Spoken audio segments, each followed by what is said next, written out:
sobre el pensamiento, sobre cómo aún controlar la mente. Bueno, hoy vamos a hablar de un complemento, ¿no es cierto? Partimos de que nosotros somos tripartitos también. Somos cuerpo, somos alma y somos espíritu, ¿no es cierto? Entonces hoy vamos a definir qué es el alma. El alma es donde están alojadas todas nuestras emociones, todos nuestros sentimientos. Y es allí, en el alma, donde se originan y aún tiene el motor de toda la toma de decisiones que nosotros hacemos. Entonces es muy importante entender que el alma está en medio del espíritu y el cuerpo. Para hacer una comparación, ¿no es cierto? El espíritu es el amo, o cómo fue el diseño de Dios para nosotros, para los humanos, para las personas. Él creó al espíritu como amo, ¿no es cierto?, al alma como mayordomo y al cuerpo como el siervo, como el criado. Entonces, el espíritu, que es el amo, da una disposición al mayordomo, que es el alma, y el alma hace o obedece o hace que obedezca al criado, que es el cuerpo. Entonces, desde el punto de vista de Dios y su proyección, fue que el espíritu gobierne nuestro cuerpo.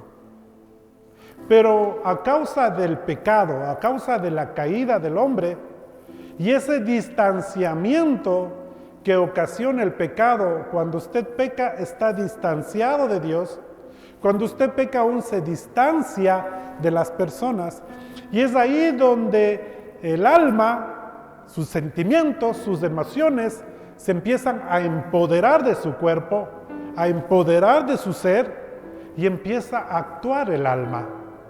Y empieza usted a actuar según sus sentimientos, según sus emociones.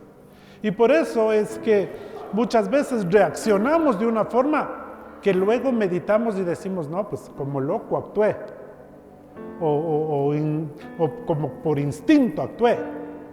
Entonces, cuando no dejamos que el espíritu sea el que gobierne nuestra vida, el alma y sus emociones y sus sentimientos vienen a gobernar. Y muchas veces se corre el riesgo de que el alma, al estar sobre el espíritu y el cuerpo, usted se maneje por las emociones.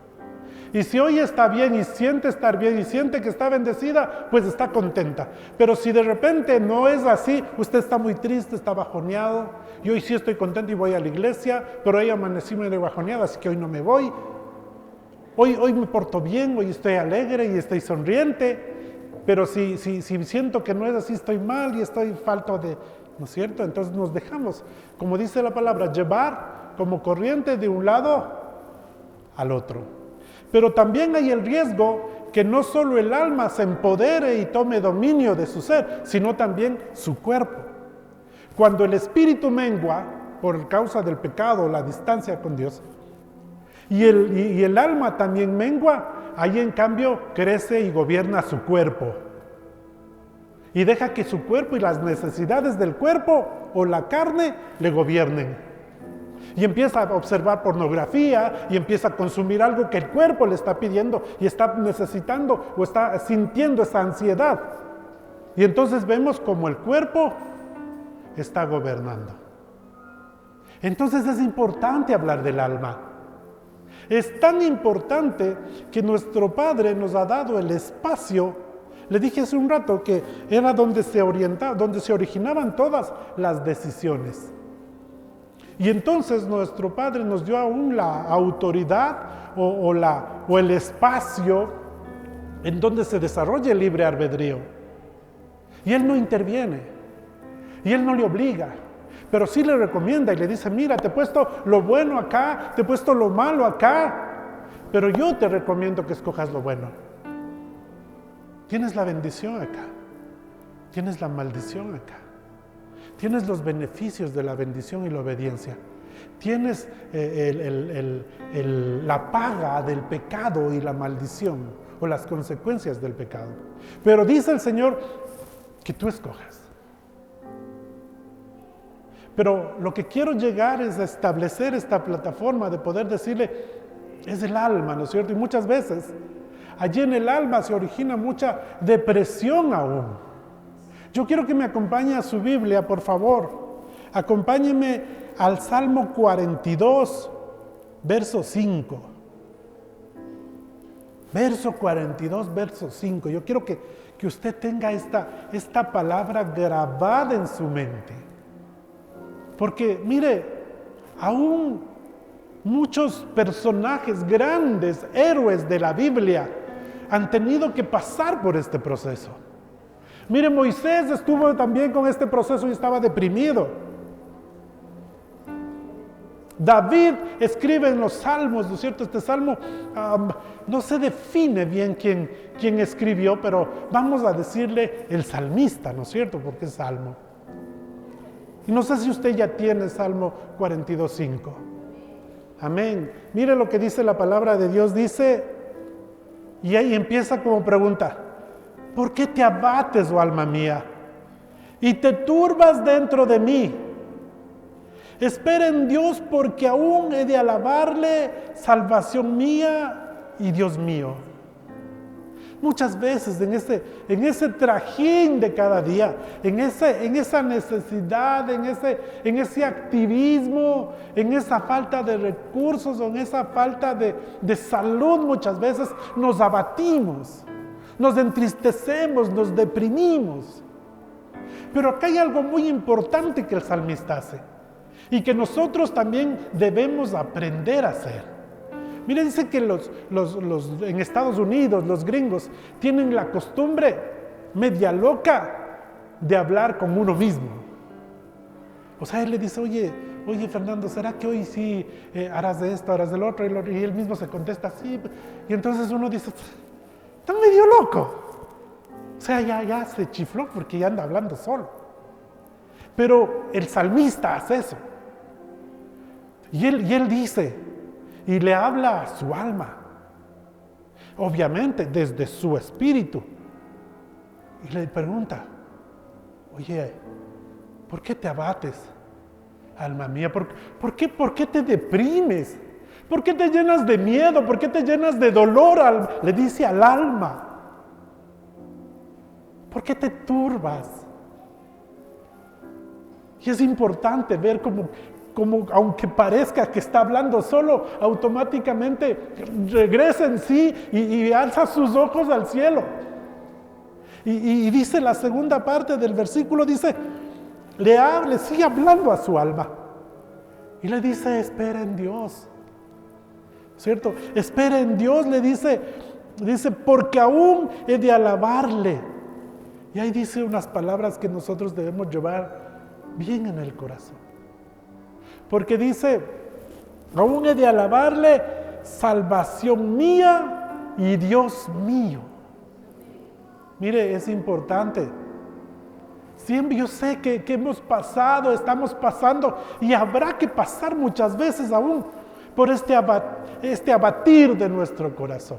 Este abatir es una disminución, significa disminuir nuestra fe, es como entrar en el desánimo. Y bueno, y habrá muchas razones porque eso no viene de gana. No es que usted se desanima de gana. Bueno, habrá enfermedad, necesidad y aparentemente las malas noticias médicas aún o financieras le llevan a este desánimo, a este abatimiento. Pero la respuesta nuestra tiene que ser la respuesta que el salmista encuentra aquí. Y hablar a nuestra alma. Somos tres, ¿no es cierto? Hoy entiende que somos el cuerpo, que somos el alma y que somos el espíritu. Y como primera enseñanza de hoy, ¿no es cierto? Si hay algo que podemos aprender hoy, es que el espíritu debe gobernar nuestro ser.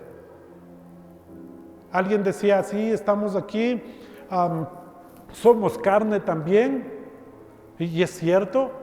Somos alma, somos sentimientos, somos emociones también, Pero somos espíritu y aquí la clave es dejar que el espíritu tome el control de nuestro ser.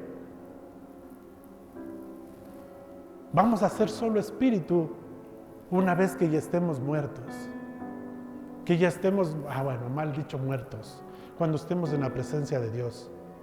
Ahí vamos a ser solo espíritu. Pero mientras tanto, tenemos que lidiar con nuestra alma y con nuestro cuerpo. Y tenemos que saber dominar por medio del espíritu a nuestro alma y a nuestro cuerpo. Y hablarle como el salmista le habla, ¿no? Y le dice, ¿por qué te abates, alma mía? Yo le puedo decir a usted, ¿por qué se abate? ¿Por qué se pone triste? ¿Por qué se desespera? ¿Por qué ha perdido la fe? Porque abatirse significa perder la fe. ¿Por qué el llanto? ¿Por qué la desesperación? Mire, cuando perdemos la fe, cuando perdemos la esperanza, somos más susceptibles a tomar malas decisiones. Muchas veces por la desesperación, por la falta de paciencia, tomamos decisiones locas. Nos cansamos de esperar en Dios. Y de repente nos metemos en negocios que no son moralmente buenos, que no son legalmente buenos.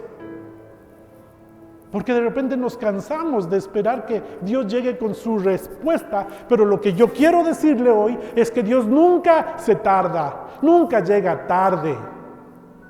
El Señor siempre llega al tiempo perfecto. Entonces es importante poder diferenciar de que cuando actuamos en nuestro sentimiento, usted está actuando en su alma nada más. ¿Dónde está su espíritu? Si tuviéramos que visualizar, sacando a su espíritu. Espere, ya le saco, acá está, chiquitos del espíritu. Loco, no, pero... ¿Y su cuerpo? Acá está su cuerpo, ¿no? Su carne. Entonces es importante establecer que el espíritu es el que debe gobernar nuestra. Si el espíritu gobierna, la carne no gobierna. Si el espíritu gobierna, la carne solamente llega hasta donde el espíritu le permita. Mire, hay muchas cosas que el cuerpo le pide y nosotros cedemos aunque no esté bien. Los gustos de la carne, la televisión, pornografía, chisme, muchas cosas que la carne le ha ganado terreno, nos ha ganado terreno. Pero hoy estamos para definir y para poner aún, ¿no es cierto?, esta necesidad adelante del Señor. Muchas veces podemos pasar por estos tiempos difíciles. Pero aún en las peores de las circunstancias, cuando el Espíritu gobierna, nosotros estamos en paz. Como dice la palabra de Dios, esa paz que sobrepasa todo entendimiento. Cuando para muchos debería estar ya mal, nervioso, algo tendría que hacer, pero usted está en paz. Porque sabe que tiene quien le va a auxiliar, quien va a ver por usted. Y aun cuando la circunstancia del salmista era muy mala y era sediento de la presencia de Dios, mire, en el versículo 3, Salmo 42, 3, él estaba pasando muy mal. Y quizás uno de nosotros o nosotros también podemos estar pasando mal. Tal vez nos identifiquemos con este versículo que dice en la palabra del Señor: fueron mis lágrimas mi pan de día y de noche, mientras me dicen todos los días, oye, ¿dónde está tu Dios? Porque aparentemente pareciera que los cristianos, los que buscamos del Señor, no tenemos que padecer nada, ni necesidades, ni enfermedades. Pero el diablo está ahí presto para decir, no dices que sirves a un Dios, que Dios te guarda, no dices que Dios te guarda, no dices que Dios te provee, no dices que Dios te sana, ¿dónde está tu Dios? Y en ese escuchar del diablo hablando por medio de la gente, uno cae y se siente abatido, se siente derrotado, se siente en el suelo. Y ahí es cuando nosotros debemos hablarle al alma y decirle: ¿por qué te abates, alma mía? ¿Por qué te turbas? Porque dejamos de confiar en el Señor, porque dejamos de esperar en el Señor. Mire, dice, las circunstancias adversas producen una inquietud que abate en el alma y entristece en el espíritu. George Muller dijo: el principio de la inquietud es el fin de la fe. Cuando estamos inquietos, cuando ese abatimiento ha llegado, la fe ha terminado. Pero hay un consuelo en todo esto, porque esto sigue diciendo: y el comienzo de la verdadera fe es el fin de la inquietud. Así como vino esa inquietud a generar desconfianza y falta de fe, si nosotros incrementamos nuestra fe, buscamos en el Espíritu, esa inquietud desaparece también. Es importante poder entender lo del alma. Mire, el salmista sintió esa inquietud en su ser y le pregunta a su alma: ¿por qué te abates, alma mía, y te turbas dentro de mí? Él reacciona, como le dije hace un rato, mira al cielo y le dice al alma: alma mía, espera en Dios, porque aún he de alabarle, salvación mía y Dios mío. En otras palabras, él está diciendo: oh alma mía, quédate quieta, porque yo creo en un Dios quien no me va a fallar. Alma mía, sosiégate, porque aún voy a alabarle por su fidelidad y por su bondad. Nunca debemos de dejar de confiar, dejar de esperar en el Señor. Mire, es complicado, yo sé que es complicado cuando nosotros estamos esperando.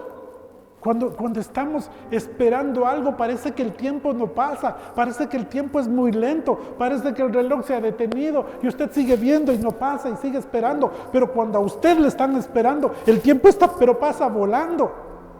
Con eso, ¿no es cierto? ¿Que en qué tiempo llegas? En 5 minutos, ya han pasado 10, ya han pasado 15. Es que. Y tenemos esa relación del tiempo. Pero para Dios no es así. Dios vive en la eternidad del tiempo. Y nosotros debemos entender que no es a nuestra manera. No es que nosotros pedimos algo al Señor o estamos pasando una prueba delante de Dios y nosotros le ponemos hasta tiempos. Y le decimos: Señor, que lo que te estoy pidiendo se haga hoy o que se haga mañana o hasta este fin de semana. Y nos ponemos en ese plan y no entendemos que el tiempo de Dios es perfecto y que el tiempo de Dios no es el mismo que el nuestro. Para Él es igual un minuto, una hora, que un día, que un año. Él vive en la eternidad. Nosotros tenemos un reloj, un calendario y es distinto. Pero nosotros debemos saber aprender a esperar el tiempo de Dios, porque la fidelidad de Dios nunca cambia. La fidelidad de Dios siempre está ahí. Volvemos al Salmo, dice: ¿por qué te abates, oh alma mía, y te turbas dentro de mí? Espera en Dios, que aún he de alabarle. Está diciéndole a su alma: quédate tranquila, que yo espero en Dios. Y así es como David hablaba a sí mismo. Y es lo que es necesario hoy hacer. Mire,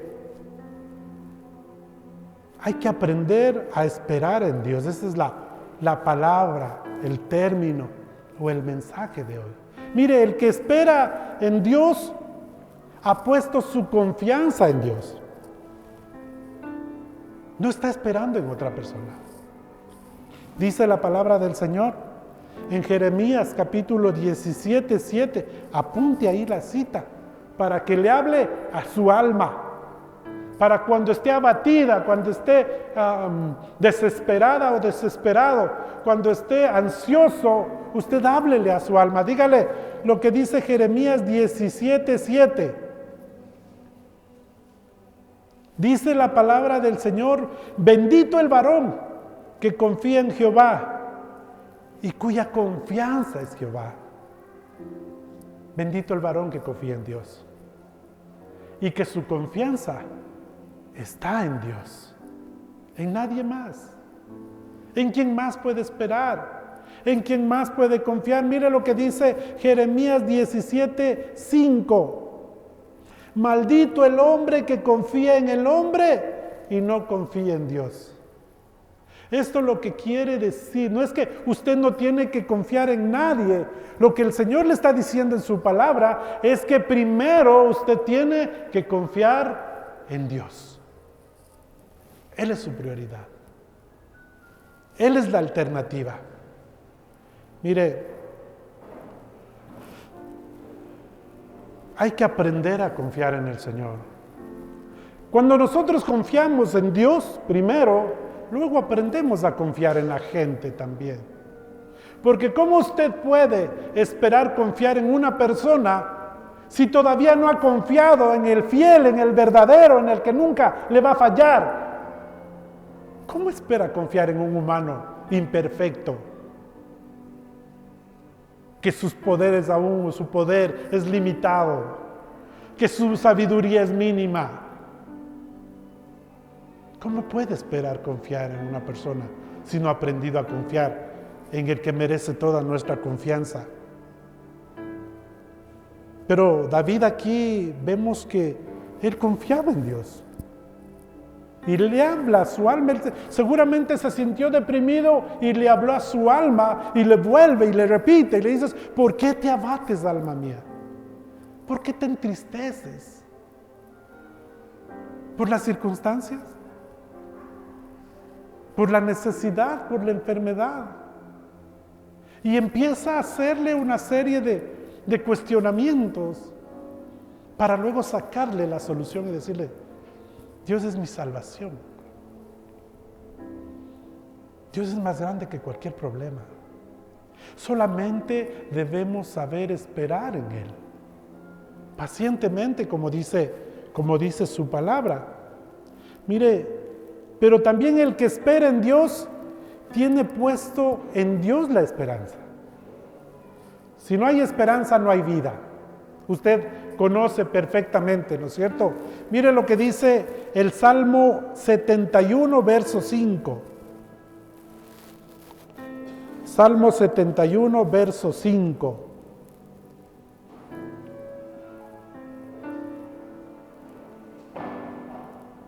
La palabra del Señor dice, porque tú, oh Señor, Jehová, eres mi esperanza. Tiene congruencia. Cuando él está abatido, le dice, no te abatas, alma mía, y está poniendo a Dios como su esperanza. En el Salmo 39:7 dice, y ahora, Señor, ¿qué esperaré? Mi esperanza está en ti. Mire qué importante poder entender que el que espera en Dios tiene a Dios mismo como su propia esperanza. Cuando la esperanza muere, todo muere. Cuenta la historia de una persona de 29 años que va al doctor y el doctor le da el diagnóstico, le dice que tiene un cáncer cerebral y que no tiene solución. Pero esta persona no cree en nada, no tiene en quién esperar y busca en sus familiares nada más que le ayuden para tener una muerte asistida. No hay esperanza. Nosotros tenemos en quién esperar. Y aún en las circunstancias o en el punto de vista médico, decimos siempre, solo Dios tiene la última palabra. Y aún los médicos muchas veces se sorprenden de ver cómo Dios ha obrado milagros creativos aún. Pero hay que tener en quién esperar. Cuando la gente no cree en Dios, no es que no cree en Dios, sino que su única esperanza es Él mismo. Y su Dios es Él mismo. Pero cuando él está abatido, cuando está enfermo, cuando está deprimido, ya no hay nada de esperanza. Ya no hay en quién esperar. Ya no hay en quién confiar. La gente dice que la esperanza mantiene y dice que la esperanza es lo último que se pierde. Mire, la esperanza siempre tiene que estar en nuestro Dios, en nuestro Padre Celestial. Pero sabe que el que cree en Dios, el que espera en Dios, cree en las promesas de Dios. Porque si usted está abatido, está desesperado, está ansioso, es que dejó de creer en las promesas de Dios. Pero si vamos a esperar en Dios, vamos a tener que aprender a esperar en sus promesas. Isaías 40:31.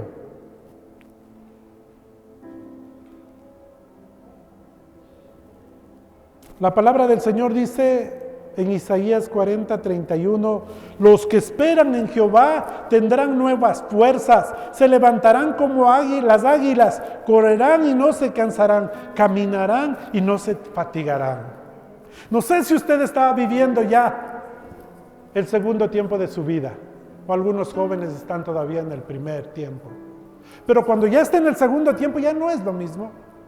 Ya se cansa, ya hace algo, ya tiene que descansar o en las tardes tiene que dormir un poquito para recuperar esas fuerzas. Pero el Señor dice en su palabra que serán como esas águilas, ¿no es cierto?, que correrán y no se cansarán, caminarán y no se fatigarán. Imagínense lo que sería creer en esa palabra y en esa promesa. Nosotros que caminamos un poquito y esta...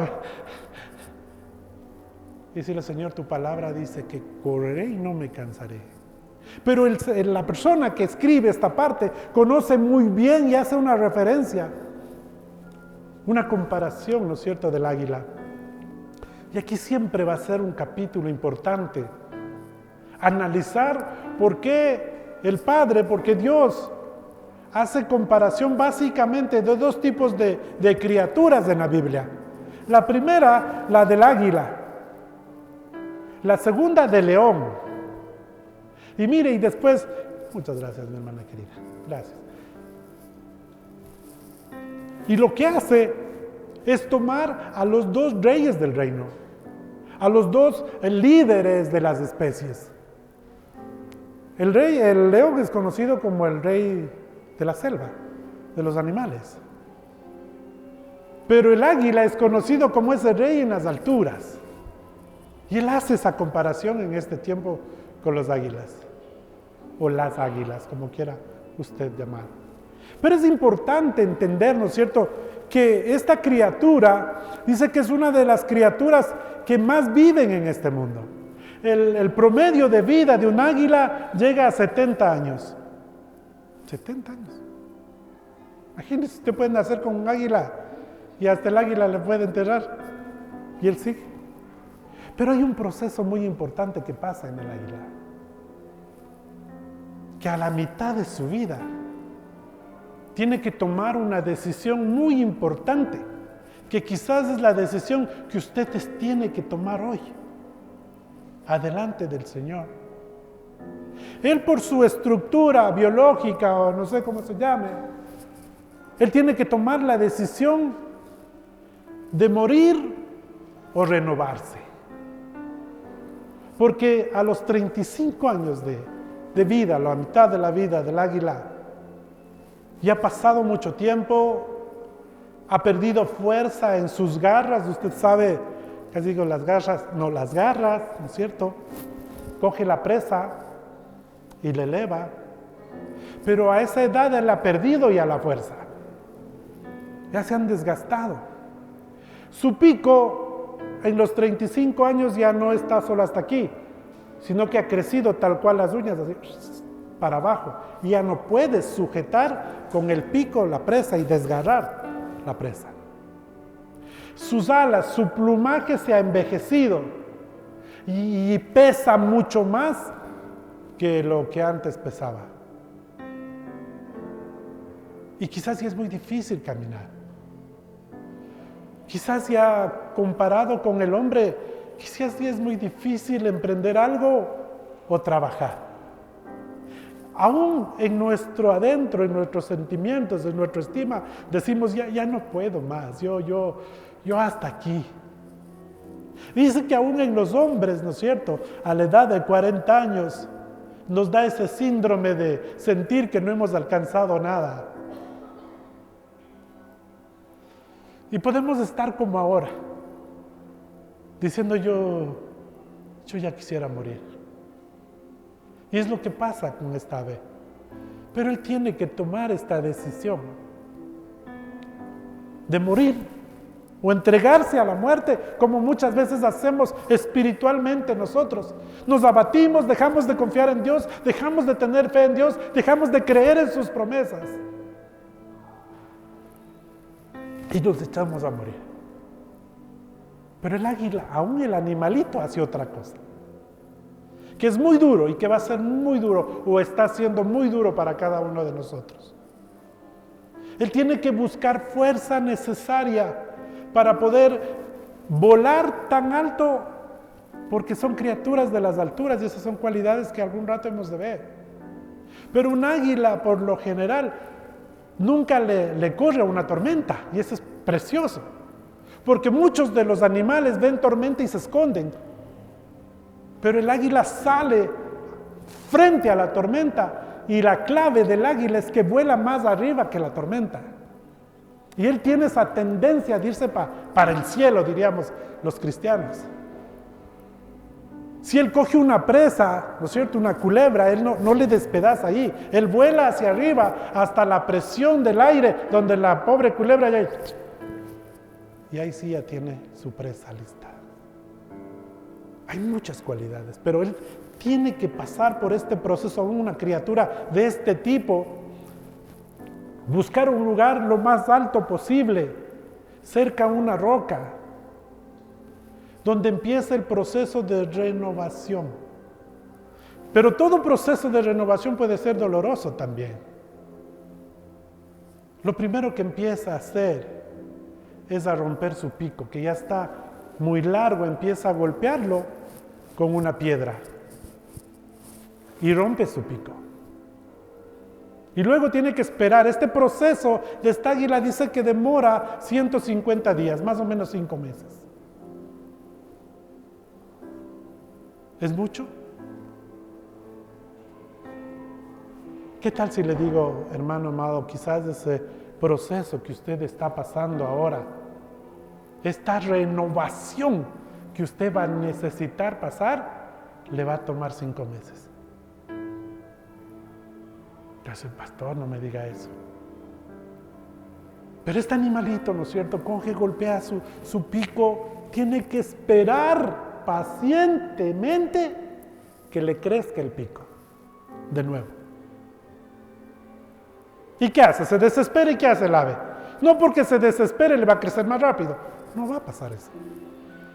Luego que ya le crece el pico, tiene que empezar con ese mismo pico renovado a sacarse las garras viejas, a picarse.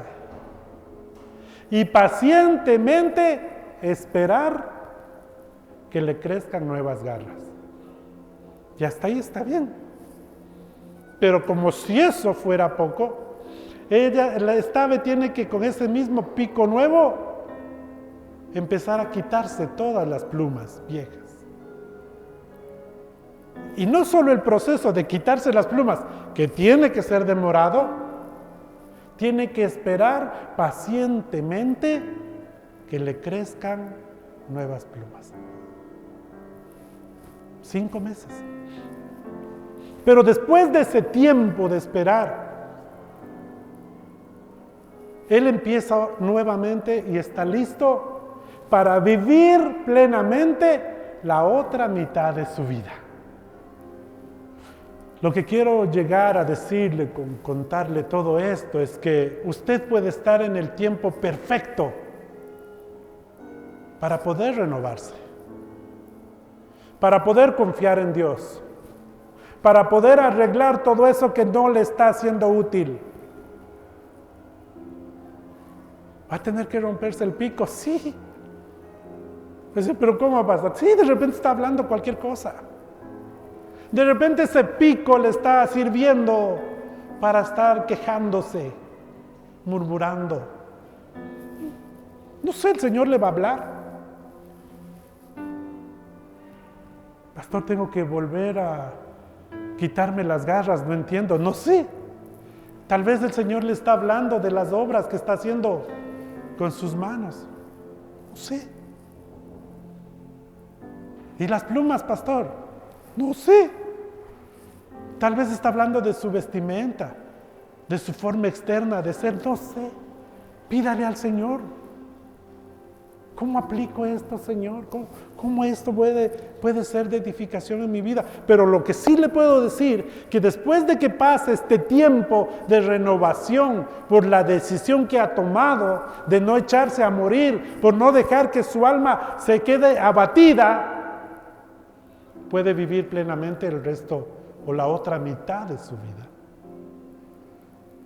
Pero eso solamente podemos hacer si tenemos esperanza en Dios y podemos hacernos nuestras todas las promesas de Dios. Mire, las promesas de Dios, ¿no es cierto? Dice el Señor en Proverbios 24:16, dice, nunca te dejaré ni te desampararé. Entonces aquí le devuelvo la pregunta, ¿por qué te abates, alma mía, si yo te he dicho que no te voy a desamparar, si yo te he dicho que no me voy a olvidar de ti? ¿Por qué te desesperas? ¿Por qué te deprimes? ¿Por qué pierdes la fe? Dice la palabra del Señor en Éxodo capítulo 23, verso 25. Mas a Jehová vuestro Dios serviréis.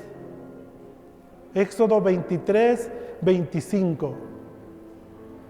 Mas a Jehová vuestro Dios serviréis, y Él bendecirá tu pan y tus aguas, y yo quitaré toda enfermedad en medio de ti. Y le vuelvo a decir, ¿por qué te abates, alma mía? Si yo quitaré toda enfermedad de en medio de ti.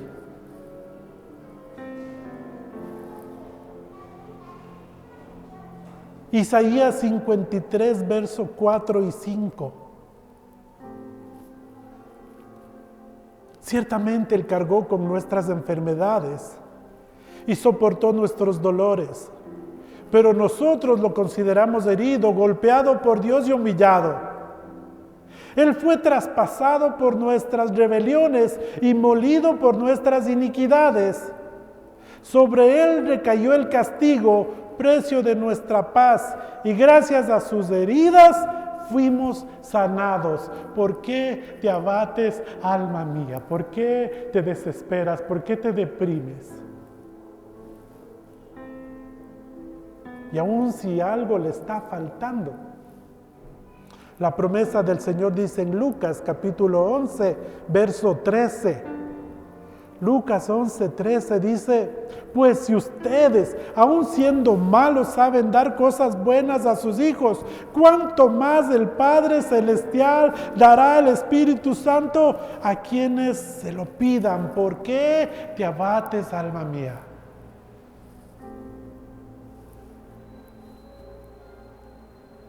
Mire, pero el que espera en Dios espera también con paciencia. Hay que aprender a esperar pacientemente. Miren, le cuento un poco lo que pasó con Saúl. Usted sabe, cada rey tenía un profeta al lado que le ayudaba y le orientaba a las cuestiones de la relación con Dios. Entonces el pueblo de los filisteos llega en contra del pueblo israelita y estaban sitiados y estaban escondidos en cuevas, en zanjas. Y eran muchos filisteos. Y los soldados estaban muy asustados. Ya muchos de ellos desertaban y se iban. Y entonces Saúl consulta con Samuel. Samuel le dice, ¿sabes qué? El Señor me dice que esperes 7 días. Y que a los 7 días vamos a elevar un holocausto, vamos a hacer un sacrificio y Dios pondrá y te dará buen fin a esta guerra y todo. Pero Saúl espera 6 días y no aparece Samuel. Y no llega Samuel para hacer el holocausto o el sacrificio. Y se desespera y se abate. Y dice, no, este Saúl no viene. Y entonces él mismo empieza a hacer el sacrificio. Dejó de ser paciente, dejó de confiar en Dios, dejó de esperar en Dios, dejó de creer en sus promesas. Y quiso hacer él con su propio esfuerzo las cosas. Y en el libro de Primera de Samuel, capítulo 13, verso 13 y 14, dice la palabra del Señor: te has portado como un necio, le replicó Samuel. No has cumplido el mandato que te dio el Señor tu Dios. El Señor había establecido tu reino sobre Israel para siempre, pero ahora te digo que tu reino no permanecerá. El Señor ya está buscando un hombre más de su agrado y lo ha designado gobernante de su pueblo, pues tú no has cumplido con su mandato. Miren, muchas veces por la impaciencia nos perdemos mucha bendición. Y puede pasar que el Señor nos diga igual, oye, te desesperaste, hiciste a lo loco, no cumpliste con lo que el Señor te dice, pero tranquilo, ya el Señor está buscando a otra persona a quien bendecir. Es duro y quizás es muy humano, pero tenemos que sacar una aplicación a la paciencia y saber esperar en Dios. El Salmo 40, verso 1, dice la palabra del Señor: pacientemente esperaré en Jehová, y se inclinó a mí y oyó mi clamor. Hermano, no todo el clamor que usted hace se quede en el aire. Solo necesita paciencia, perseverancia, entender que todo se va a hacer en el tiempo de Dios, no en su tiempo, no cuando usted quiera. Y no porque usted le haga un berrinche, el Señor va a reaccionar. Y no porque usted se haga la víctima, el Señor va a reaccionar. Y no porque usted le haga una huelga de diezmos y no diezme y diga, no, hasta aquí llegué, el Señor va a reaccionar. No es así. El Señor va a reaccionar cuando usted muestre su obediencia y su fidelidad a Él, su confianza en Él. Ahí Él va a reaccionar. Pero es importante, ¿no es cierto?, saber que tenemos que ser pacientes. El hombre paciente es un hombre de fe, porque la Biblia dice que la fe produce paciencia. Si no tiene paciencia, hace rato se acabó la fe. Entonces cuando diga, ay Señor, dame paciencia, no le pida paciencia, pídale fe. Porque esa fe va a producir paciencia. Y sí, puede sentirse ahogado, puede sentir que ya no tiene para un día más. Pero espere en el Señor. Háblele al alma, dígale, alma, no te abatas, no disminuyas, no mengues, no te deprimas. Por último, el que espera en Dios sabe que Dios le ama. Mire, y usted tiene que tener esto muy claro y muy presente. Dios le ama. Tanto le ama que mandó a su hijo a morir por usted, por mí. ¿Qué estaría dispuesto usted a hacer con su hijo para demostrar el amor a otra persona?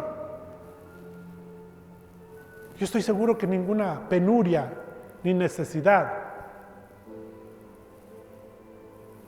que no pase ni mala noche, peor un día de hambre. Pero el Padre dio a su Hijo a morir en la cruz y la muerte que tuvo entonces algo hemos de valer, algo nos ha de amar. Entonces usted tiene que estar confiado que Dios le ama, que Él quiere verle bien, que Él quiere verle sano, que Él quiere verle próspero. Pero como buen padre también está para reprender, para corregir, para enseñar. Y al final de todas estas pruebas habrá un examen que rendir. Habrá que demostrar que lo que nos enseñaron en un periodo aprendimos. Y seguramente en ese proceso, en ese renovar, el Señor va a decir, bueno, has aprendido, has asimilado. Pero si no, si el Señor nos está tratando de enseñar fidelidad, confianza, y nosotros no seguimos sin creerle, desesperados, actuando en nuestra propia prudencia, en nuestra propia inteligencia, actuando y queriendo luchar en nuestras propias fuerzas, entonces tú si no aprendes nada. De repente dice, sigue nomás porque todavía no aprendes. Y como en la escuela o en el colegio, habrá que repetir el año. Y eso que una prueba que quizás duraba como un año lectivo para hacer algún tipo de comparación, 9 meses, 10 meses, se convirtieron en 20, en 30, por no tener ese corazón enseñable y poder decir, Señor, si tú permitiste o permites que pase por esto, ¿qué es lo que quieres enseñarme? ¿Qué es lo que tengo que aprender? Mire, yo quiero que esté muy, muy seguro que Dios le ama y que tenga esperanza en Él. Mire, cuento una historia de un niño de 7 años que volaba junto a su tío en una avioneta y esta avioneta cae, así como la de Guayaquil, pero en un desierto. El tío de él logra hacer un aterrizaje forzoso, ¿no es cierto? Aterriza, pero en el impacto este tío muere y él se queda solo en el desierto, donde no había acceso siquiera en ese tiempo para poder hacer una búsqueda mayor. Y el padre desesperado, alguien le recomienda y le dice, sería bueno que botemos al aire unas hojas con instrucciones de cómo sobrevivir en el desierto.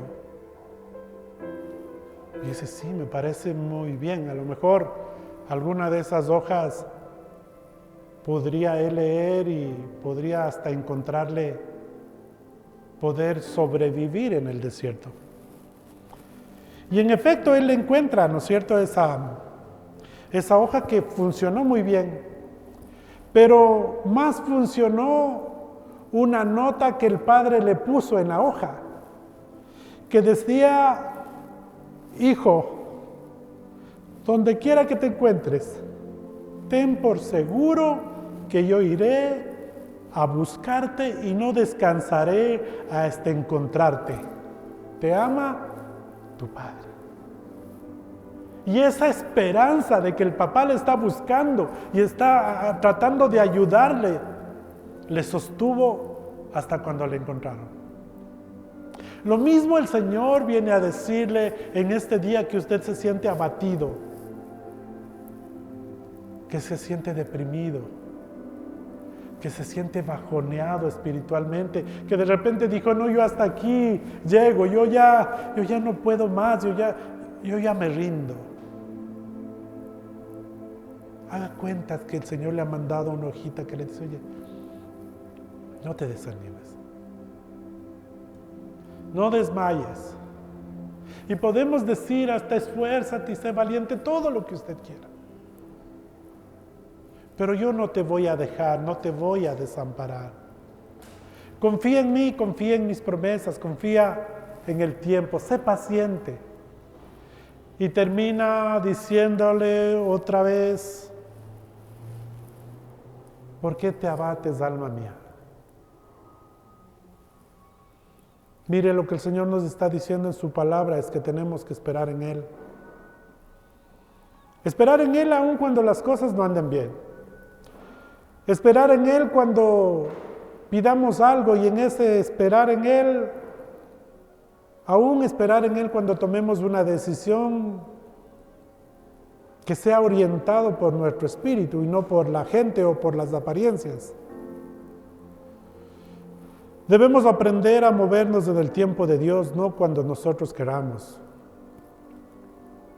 Usted puede pedir un favor a un amigo y al amigo le puede decir hasta cuándo le da haciendo el favor. Eso, oye, ¿me puedes prestar, no sé, me puedes prestar la máquina para cortar el césped? Sí, claro, ¿cuándo me prestas? Mañana. Listo. Pero no es lo mismo con Dios.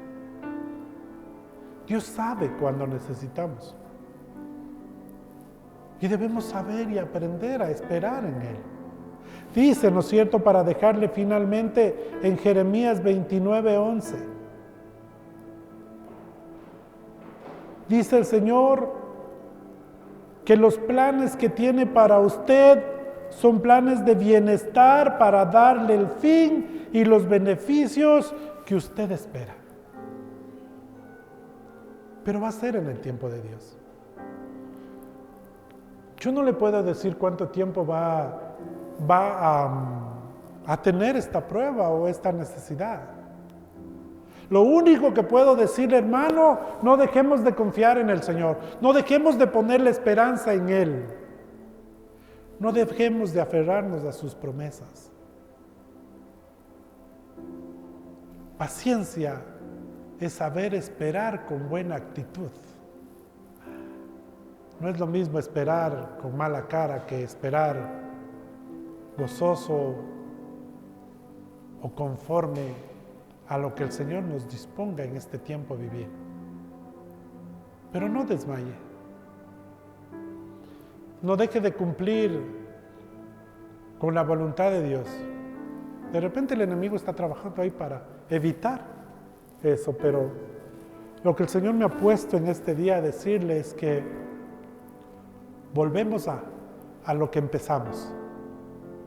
Siendo tripartitos, debemos dejar que el Espíritu gobierne a nuestra alma, que son los sentimientos y las emociones, y que gobierne también a nuestro cuerpo.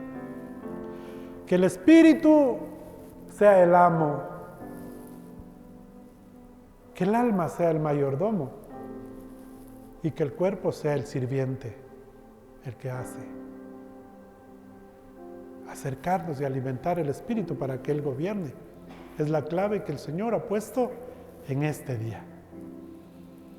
Háblele o háblese, como loquito si quiere ver así, pero empiece a hablar. Háblele a su alma. Está decaído, dígale de nuevo: ¿por qué te abates, alma mía? ¿Por qué estás triste? Como dice su palabra, ¿no es cierto?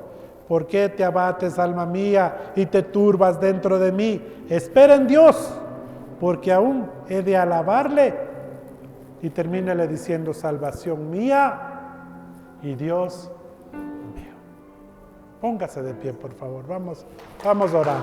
Denle una fuerte ofrenda de aplausos al Señor.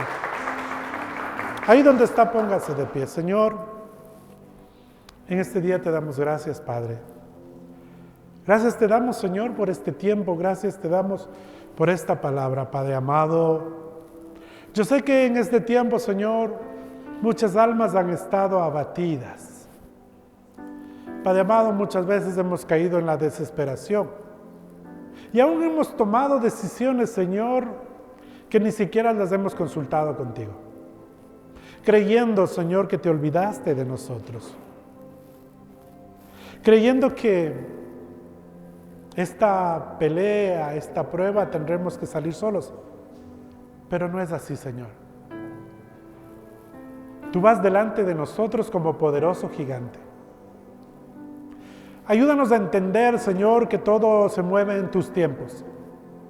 Y que tu voluntad es buena, agradable y perfecta. Ayúdanos también a entender, Señor, que todas las cosas le ayudan para bien a los que te amamos, Señor. Ayúdanos, Señor, y fortalece nuestro espíritu, Señor. Ayúdanos, Señor, en el proceso de renovación que debemos dar, confiando en que tú este proceso lo vas a hacer más llevadero, Señor. Ayúdanos a vivir la otra mitad de nuestra vida plenamente, Señor, o el resto de días que nos faltan por vivir, confiando en ti, sabiendo, Señor, que cada día estrenamos misericordia ante tus ojos, porque tu palabra dice que nuevas son tus misericordias cada día, Señor. Hoy te damos gracias, Señor, porque sabemos que cuando tú ves un corazón así, conscrito y humillado, Señor, pone tu oído a nuestras peticiones. Hoy te agradecemos, Señor, porque nos has permitido retomar el rumbo, Señor. Sí, perdónanos, Señor, por la murmuración. Perdónanos, Señor, por esas palabras de queja, Señor, que hemos hecho. Hoy lo reconocemos, Señor. Perdónanos, Señor. Pon en nosotros, Señor, un pico nuevo para hablar solo bendición, Señor. Renueva, Señor, nuestro hablar, nuestro pensar. Ayúdanos, Señor, a que nuestro espíritu tome control de nuestro ser. Que no gobierne ni la carne ni el alma, Señor, sino tu Santo Espíritu sobre nosotros. Hoy te agradecemos, Señor, por todo lo que has hablado a nuestro corazón. Y hacemos el compromiso, Señor, contigo y ante ti, de poder cumplirlo, Señor. Nos aferramos a tu promesa. En ti ponemos toda nuestra esperanza. Solo en ti, Señor, esperamos. Solo en ti, Señor, confiamos. En el nombre de Jesús. Amén y amén. Denle una fuerte ofrenda de aplausos al Señor. Y quiero pedirle a la pastorita que venga un ratito y oremos por las ofrendas. No sé si tiene un micrófono. Hermana Verita, creo que tenía un micrófono.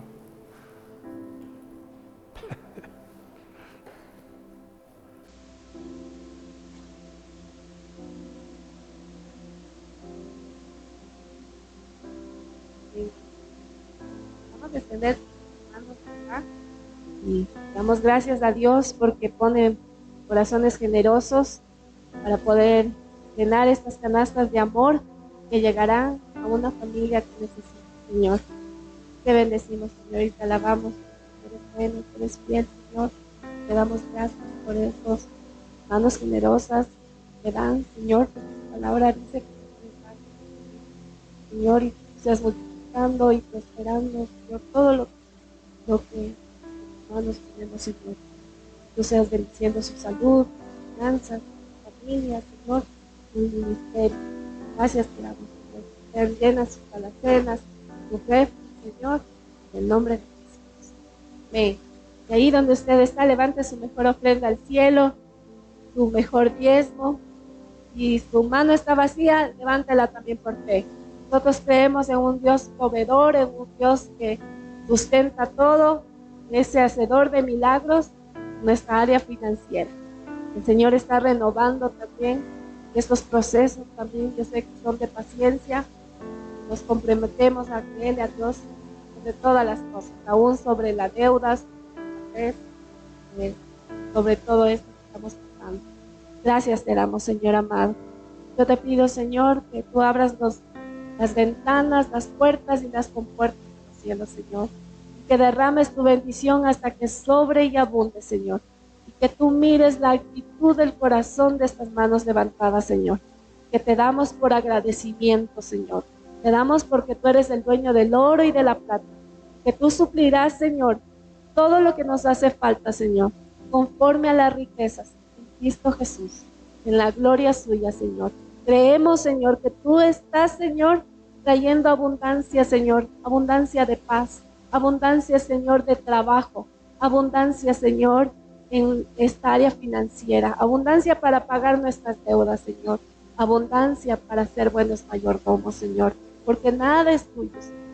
nosotros somos simples mayordomos de todo lo que tú nos das, Señor. De todo lo que tú nos das, Señor. Te entregamos lo que te corresponde, Señor, para que tú lo bendigas, lo multipliques, Señor, y como dice tu palabra, reprendas al devorador por nosotros.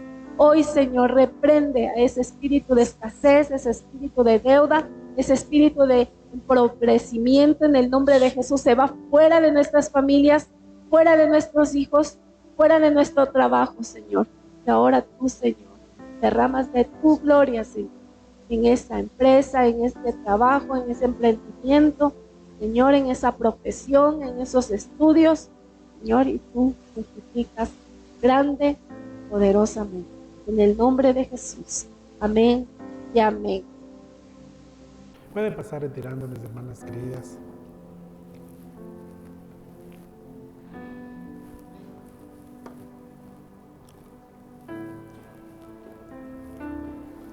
Mientras pasan recogiendo las ofrendas, quería invitarles, ¿no es cierto?, a que se una a las células que están funcionando tanto en Amaguaña, en Sangolquí, en Quito, ¿no es cierto? Y la célula que se está haciendo aquí el día miércoles a las 7 de la noche.